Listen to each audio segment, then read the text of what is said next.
And the latest on that breaking news out of Florida of a helicopter crash caught on tape. This is Miami Beach that you're seeing right here. Watch as the helicopter carrying 3 people plummet straight into the ocean on a crowded beach, just missing folks below. Miami police say the pilot and 2 passengers were transported to a local hospital where they are said to be in a stable condition. First responders said if the crash had happened 50 yards closer to land, you guess it would have been a mass casualty event. Parts of that beach, by the way, still remain closed. The FAA and the National Transportation Safety Board, they are investigating this. And Michael, with that, back to you.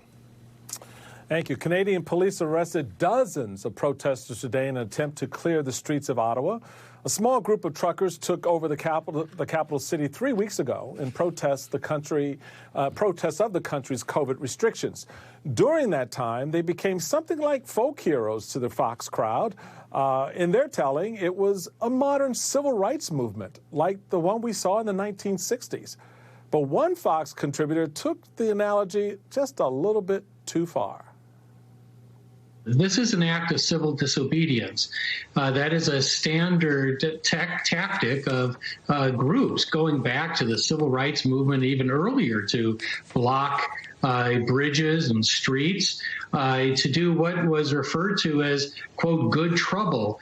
And so the troubling aspect of what is coming out of the Prime Minister's office is that by this rationale, they could have cracked down on the civil rights movement. They could have arrested Martin Luther King. That was Fox legal analyst and George Washington University law professor Jonathan Turley. Now, Turley became a conservative media darling for his outrageous attempts to attack Trump's first impeachment trial. And it sounds like his grasp of American history has gone, well, just a little bit off the rails since then. So here's some breaking news for an audience of exactly one.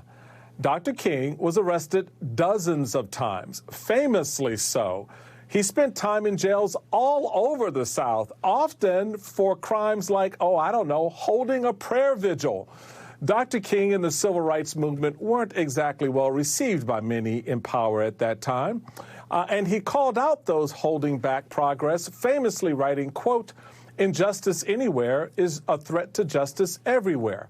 Lest we forget, Dr. King wrote that while he was in a Birmingham city jail cell. Right? He was in jail. Now, I'm not a law professor like Jonathan Turley, but he just might consider adding Dr. King's letters from a Birmingham jail to his syllabus.